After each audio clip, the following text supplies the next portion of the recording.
Hi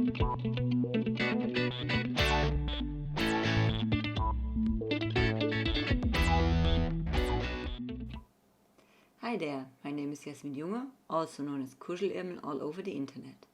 My passion is photomanipulation, and today I want to show you how I created my last Halloween piece from start to finish. For that, I have recorded the complete process of almost 2.5 hours, sped up the parts individually in order not to bore you to death, and narrated on top. I also have added additional information in writing as well as highlights on tools used. If you would like to check out my other channels, they are DeviantArt for art and stock, including custom Photoshop brushes, Instagram for art and stories, as well as my website artofkuschelirmel.de.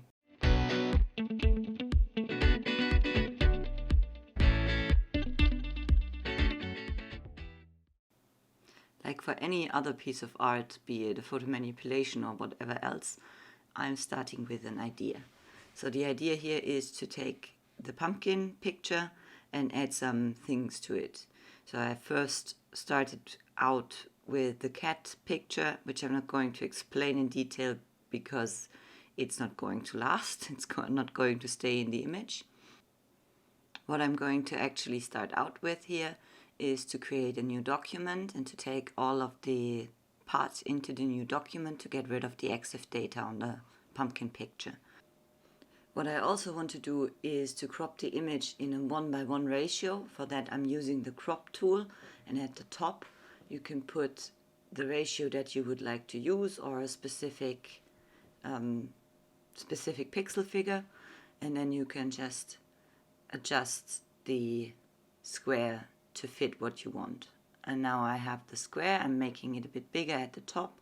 I'm trying out what the cat will look like, deciding it's not that great at the moment, so I'm trying to fix the pumpkin in the middle.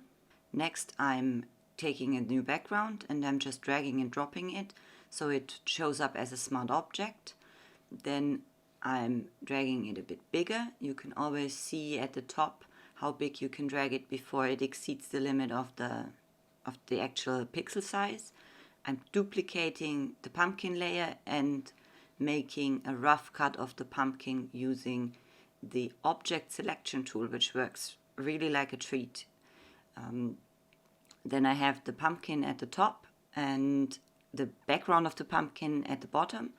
I'm creating a group for the background and using a layer mask to mask out the bottom with a gradient. Now I can just move around the background inside and test out multiple backgrounds and test out where exactly I want this thing to be. I decide that I really don't like the background with the high monument in the back, so I'm going to search for something else. I'm deciding on a forest background and putting it into the group so I can easily see if I like it or not. When now I want to change the position of the pumpkin, I need to take both layers, the background and the foreground layer, and move them together. Otherwise it will look really funky in the end. If you want to look at a layer or a group without the layer mask, you can shift click on its thumbnail and it will temporarily disable the layer mask. Also works for vector masks, by the way. So what you can also do is unlink the mask from the group or from the layer by clicking on the chain symbol, and then you can independently move around and transform the layer mask.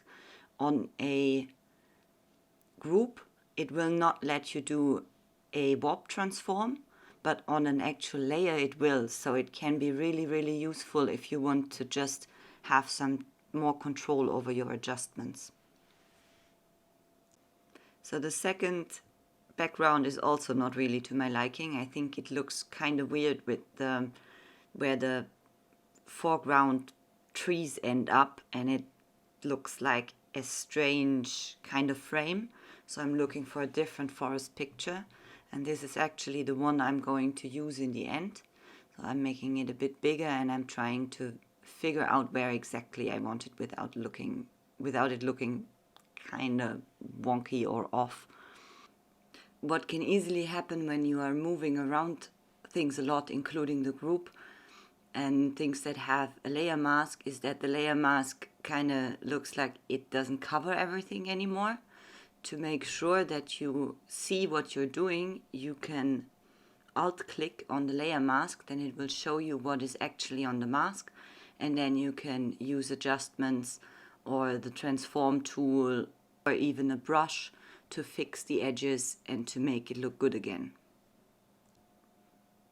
I ended up also flipping the background because for some reason sometimes you cannot make it really work. The way the branches come out, the way the background, the vertical lines look. For some reason in this case it worked better flipped, and this is often the case. I can't really explain it, but it's worth a try when you're doing your manipulations and you feel something is off but you like the overall look.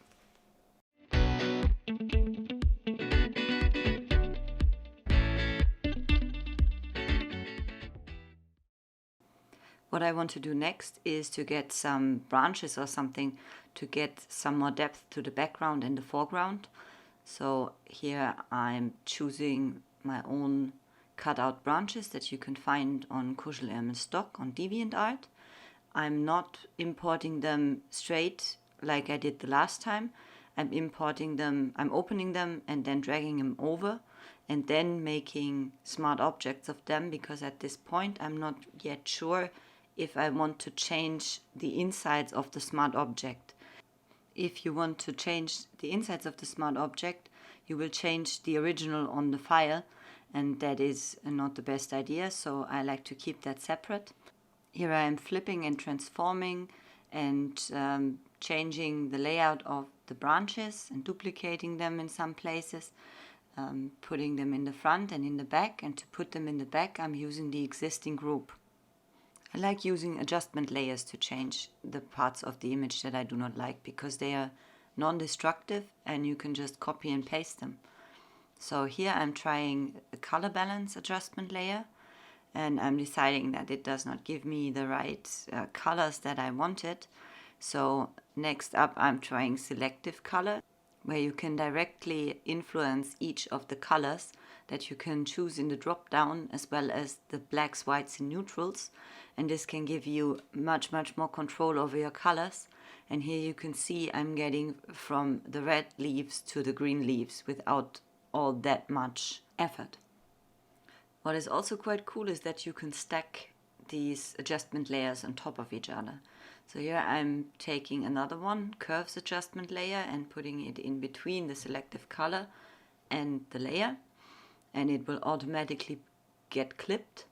And now I'm able to adjust the lightness of this to make it blend better into the background. Lastly, I still felt that something was off, so I took a hue saturation layer and played with the hue of the green to see if a bit more warmth or coolness would help with the blending. Neither one did, but turning down the saturation did help. Now I'm duplicating all the adjustment layers and putting them on top of the other layers with the branches, which makes them unclip at first, so that's where all the weird colors are coming from. But once you reclip them, you have the distinct advantage that you can go in and change each of the individual layers and tweak the adjustments to your liking, or add new ones, or also disable some of the layers, so that you can get exactly the effect that you want while still having the same starting point. In this case, I was choosing something a bit more yellow brownish for the background foliage. One of the things that you will mostly have to adjust when you go to different layers and different places in your composition, especially if they're further away, is to adjust the curves layer, or in any shape or form, however you want to do this, with brightness, contrast, levels, whatever you like, your brightness and contrast settings, because as you go further from where you are, you get some haze kind of in the distance, and in my case the background image also suggests that there should be some haziness in the background. So to match that, you will need to adjust the curves layer. What I also like to do is to get a slight blur going in the foreground, so I'm using the Gaussian blur filter on the smart object, which in turn makes it a smart filter. That means that you can go back and change the settings of the filter whenever you like. You can see it here below the actual layer as the smart filter's Gaussian blur. If you double click on that, you will go back into the layer. And again, I'm duplicating the adjustment layers and putting them on the last branch image that is left. I'm also changing the blur on this one a bit and disabling the layer mask. To disable the layer mask, shift click on the layer thumbnail.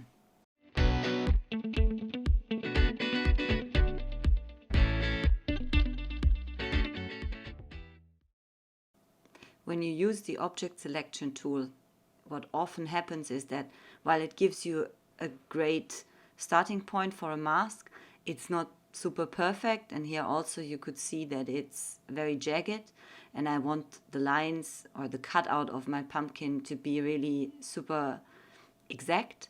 So what I'm doing is to delete the existing layer mask, and I'm going around with the path tool. You just click and drag, like you can see here, click and drag to get those handles, and then you can go around the pumpkin with this path in order to be able to make it into a vector mask. And to make it into a vector mask, all you have to do is close the path and then click twice on the mask symbol. Next, I want to cut the pumpkin in half. To do this, I'm duplicating the existing layer, vector mask and everything, and then I'm using the path tool to outline where I want the cut to be. For some reason I thought it was a great idea to use the path tool for this, but at least it gives me the opportunity to show you something else that you can do.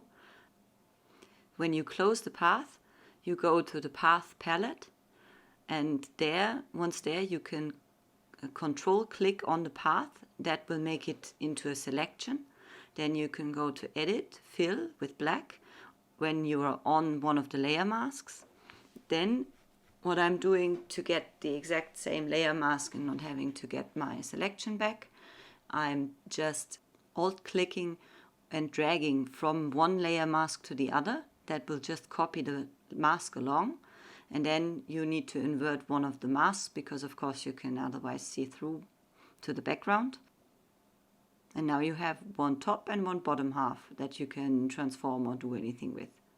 Now I saw that after all I didn't like the jaggedness that I created with the path, so I'm taking a hard round brush and just fixing the top edge, and then I'm doing basically the same that I did before. I'm just alt dragging the layer mask to the second layer and replacing the existing mask and then inverting it again.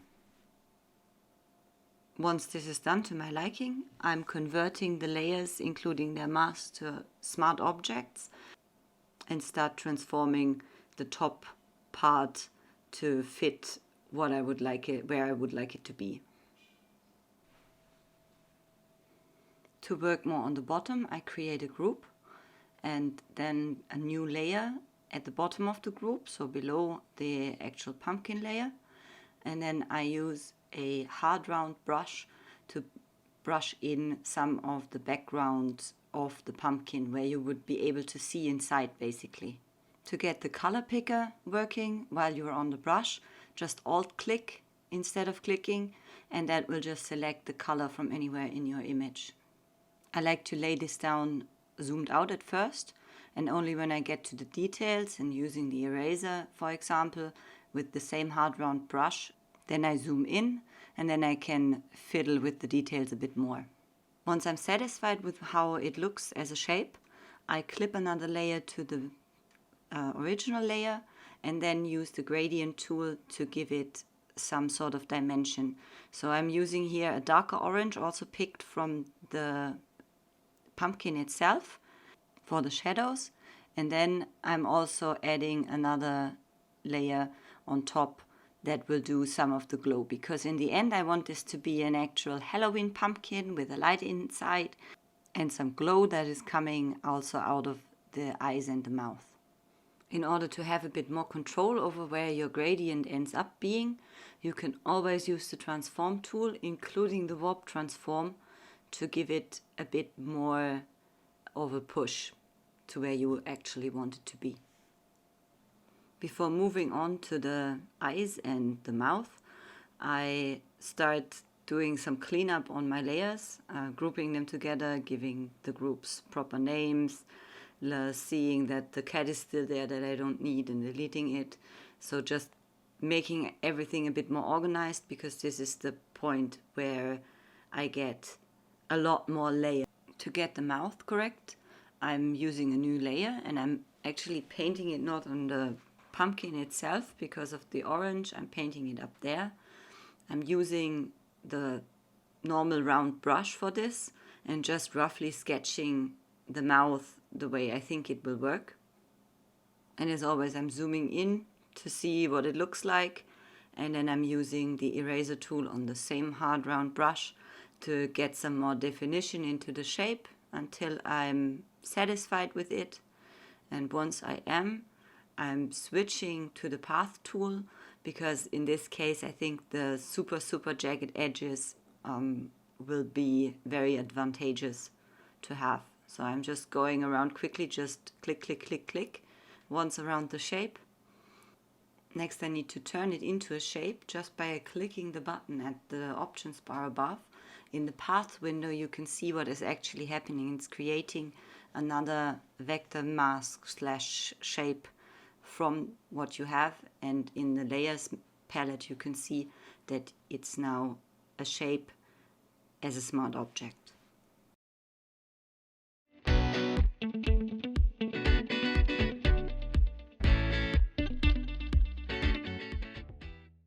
To get some definition into the mouth interior, basically what I'm doing is duplicating the layer and then clipping the layer to the bottom layer so that it only affects that one, setting it to multiply, which always gives you a darker color, but in this case, because both colors are very saturated, the result is also very saturated.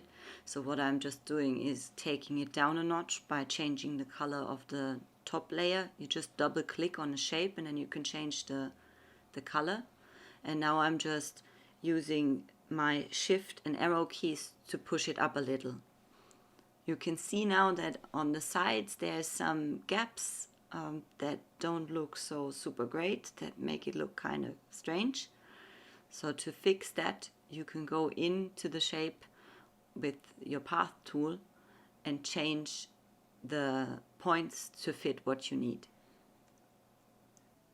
Once I like how the overlay ends up with the points properly in place and no strange shadows or highlights showing, I go on to add some definition, and for some reason I changed the copy layer back to normal blend mode.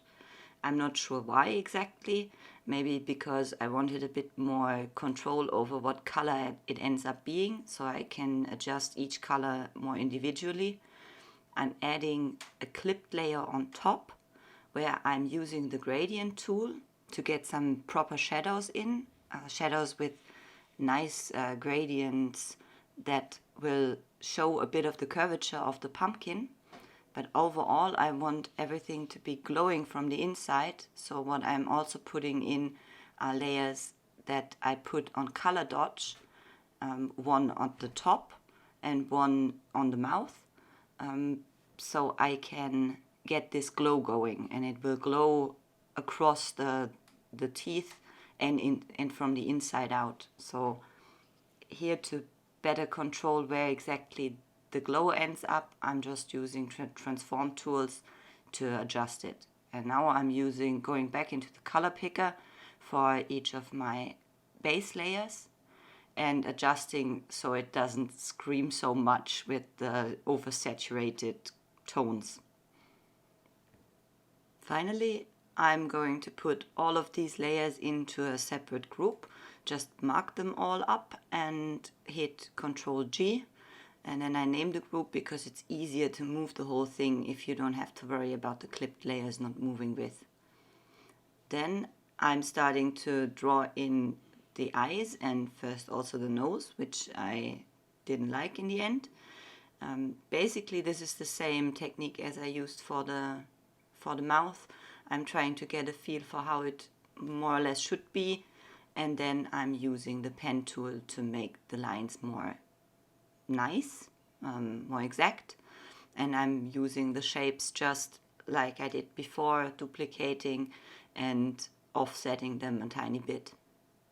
And also here I'm using the path tools to adjust the path on the top one to make it fit better, so that on both sides you have more or less the same thickness of the pumpkin.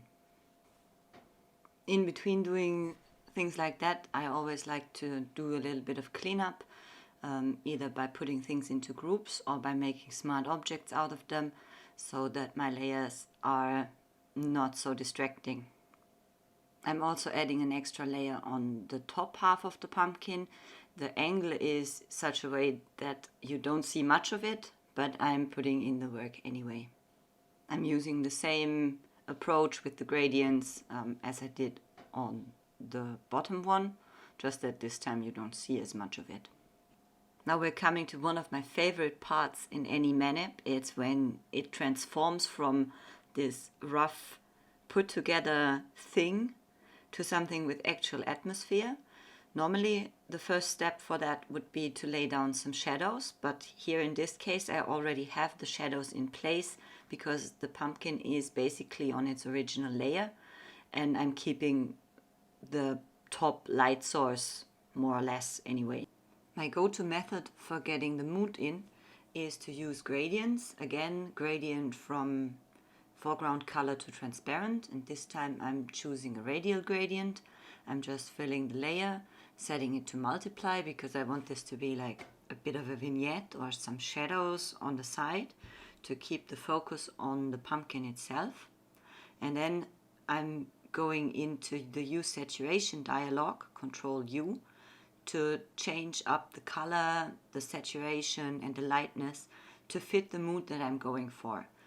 This way I have full control over the color without having to pre-pick something, because on those blend modes it is usually very hard to know from the start what each color will look like in combination with the rest. You can take this method one step further by using an adjustment layer gradient fill, where you can adjust the gradient itself in the dialog box, and you can commit it, but by double clicking you can go back in and change the gradient. That way you can set the blend mode to whatever you like, or you can experiment with the different blend modes. In my case I like to have something with hard light, because this gives usually a very saturated color, and it also gives some color to the very dark spots, which I kind of like. It's all of these blend modes you can experiment with. It's basically most of the time just a personal preference which one you will choose, a stylistic choice if you will. So with the gradient fill you can then set your blend mode and then go back in and change the colors, which has more or less the same effect as using Use Saturation, just that this time you can control each and every point of your gradient individually. So it's a bit more fiddling usually, because the colors where they meld into each other, they will also give you strange effects sometimes. But for things like this, I think it can be super effective, and it gives you a lot of control, and it is definitely worth experimenting with. And of course you can also add multiple layers, add multiple gradient fills or adjustment layers, whichever you like, whichever gives you the look you're going for. and also duplicate them and maybe change individual colors of individual layers or the opacity or the blend mode. I think this can give you also some new ideas actually, because sometimes when you duplicate a layer it will first look super shitty and then maybe it will look a bit better depending. And here you can also duplicate them and use them as clipped layers on the front, so you can get the same kind of color gradient that you have on the back, on the front foliage, but not on the pumpkin itself. So you can easily separate out where you want the light to be and where you don't want it to be. You also have the option to rasterize your adjustment layer, or your gradient fill layers. So you can then use the use saturation command on them, or that you can use the transform tools. This is also something that I very much like to do on my gradients, is using the transform tools to get them to end up exactly where I want them to be, and then having the option of also masking something out. Maybe the top part I don't need from the gradient. If it's a radial gradient like here, I just want a bit more depth on the front, then you can mask out the top. You can experiment with the sizing of the individual layers. There's a lot that is just like a personal stylistic choice in this one. There is no right or wrong, and therefore I would very much encourage you to experiment, because it will ultimately help you find your own style also.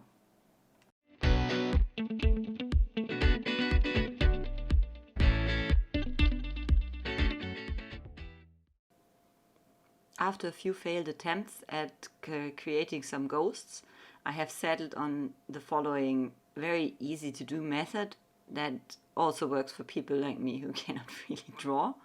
So I'm using a hard round brush where the opacity is set to react to the pen pressure of my tablet. The overall opacity I put down to 12%. So if you're not using a tablet, you can also just reduce the overall opacity a bit more and then use a few more strokes. I'm adding stroke upon stroke until I'm satisfied with the way the ghost looks. Once I like what I see, I make this layer the base layer. I copy the layer and then I use the transform tool with the warp transform on it to basically manipulate the flow or the overall shape of my ghost blob, so to speak. You can either drag the handles or you can drag inside. It's basically a free-for-all tool. It's very intuitive, and this is what I'm using at the moment, is just the warp itself. You can also add splits, so you can keep some things more or less locked in and have more control over where you are doing your transforms. But overall, I think for this task, it works really nicely. I'm also adding a bit more, some more strokes on top to give it a bit more definition. And then on a new layer on top of everything else, and also inside of the same group, because then I can keep everything in one place when I want to move everything at once. I'm adding the eyes and the nose. For that I'm using a smaller brush, but also a very hard-edged one, and some of these things are set to pen pressure. You can get the whole brush set that I'm using from my DeviantArt page. It's my Photomanipulation brushes, so you can use the exact same brushes that I did and also change the settings if you like. And here I'm trying to figure out how I want the mouth to look. Not having much success and starting over. This is something that I do a lot and that I did, I think, for half an hour or almost an hour when I was trying the first time to get these little guys in with different techniques. But I think for my style this works okay. By the way, when I'm using the brush tool, This is usually one of the rare occasions when I'm not doing layer masks and whatnot, but simply using the eraser to get rid of what I don't like. Basically switching between the paintbrush and the eraser set to more or less the same brush, and then I can fiddle until I'm happy with the outline. Also part of the fiddling stages is basically me going in and using the transform tools to change the shape again, because I'm not very good at painting freehand, so I do a lot of adjustments later. Now I think the eyes seem too big and I need to put them together more, and but this is just a regular part of any minute. Sometimes it will be a ghost, sometimes it will be something else where I'm fiddling, but in any case I'm now happy with how this one looks. So I'm duplicating all of the layers and making them smaller. You are also using the transform tools, and then I'm trying to place the ghost where I want it to be. Now I'm just getting the base layers back that I saved before and changing them up. Basically I'm repeating the steps with the transform and the warping, and then trying to get them to fit on the pumpkin. I'm adding a layer mask on all of the ghosts, on the group that holds all of the ghosts, so that they do not show up where the actual pumpkin is.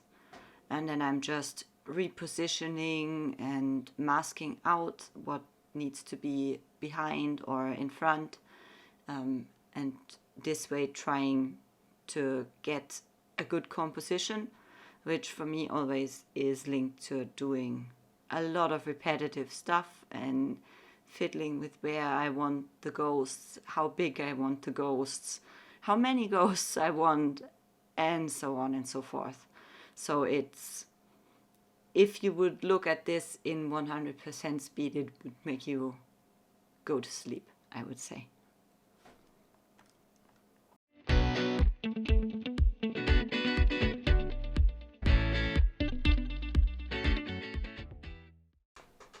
For some final touches, I like to add some highlights, and usually I'm good with just adding a layer on top of everything and adding all my highlights on that layer or on multiple layers over everything else. But in this case I knew I wanted to put or to get this image into After Effects and animate it, and so I knew I had to keep all the ghosts which I wanted to bob up and down and their highlights separated out. So this is why I'm doing a bit of cleanup in my layers palette and checking which ghost goes where, and if I now have the right sequence. This is basically something that you do not need to do if you just want to have a photo manipulation still in the end. So now I'm finally getting to the actual highlights. So what I like to do is pick a color from the image, then get a very small brush and just paint over the edges where I think a bit of glow would be nice. And I put these layers either on screen or on color dodge to make the glow pop more.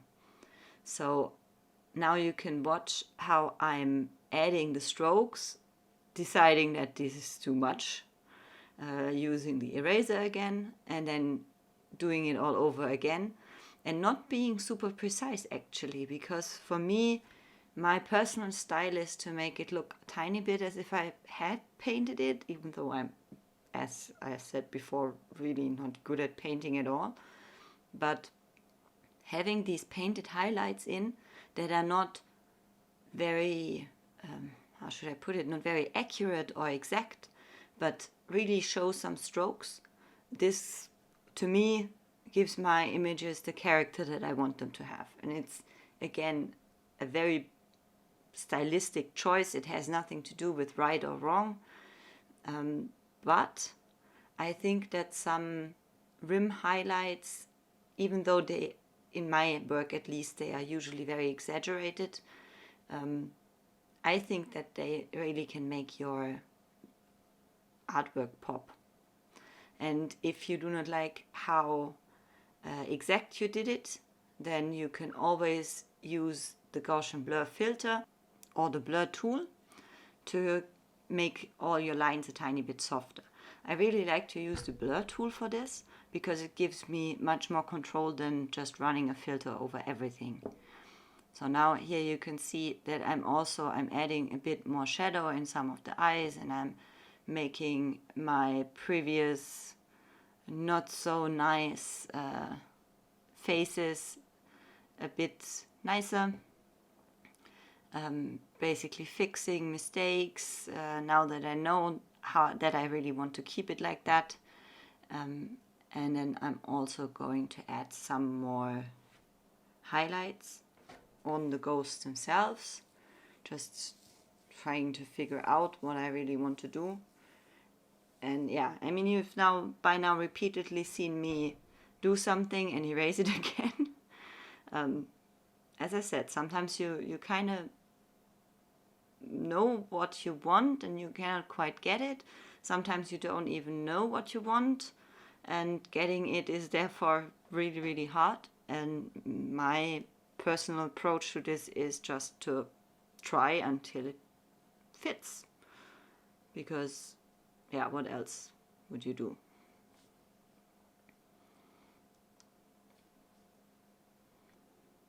Since I'm here trying to keep all my highlights and all my adjustments exactly where they should be in the proper folders, it's also easy when I'm doing here the rim lights on the top to just turn off the ghost so I can see what I'm doing on the top of the pumpkin. And then when I'm done, I can just turn it back on and it's going to be layered properly, and I do not have to think how to get everything to fit together. When I'm finally happy with how it looks, I'm again doing a bit of cleanup and naming of layers and groups in my timeline, and then I'm adding an adjustment layer color balance on top of everything, and I'm playing with the sliders. And for that, I think it's important not just to play with the sliders that go for the midtones, but also the shadows and the highlights. And a nice tip that I got, I think, ages ago, is to go with either warm colors for the highlights and cold colors for the shadows, or the other way around. So usually it will give you a bit more of a dynamic range if you choose opposites on those sliders for the shadows and the highlights. Then I'm also adding curves, and if you go also there into the details, you can see that you can adjust each of the red, green and blue channels individually, and you can also lift up, if you look at the bottom left point, lift up some of the darks and get some color into the darks. This has this washed out look that is in a lot of Instagram filters, and then you can of course also fiddle with the opacity of your adjustment layer.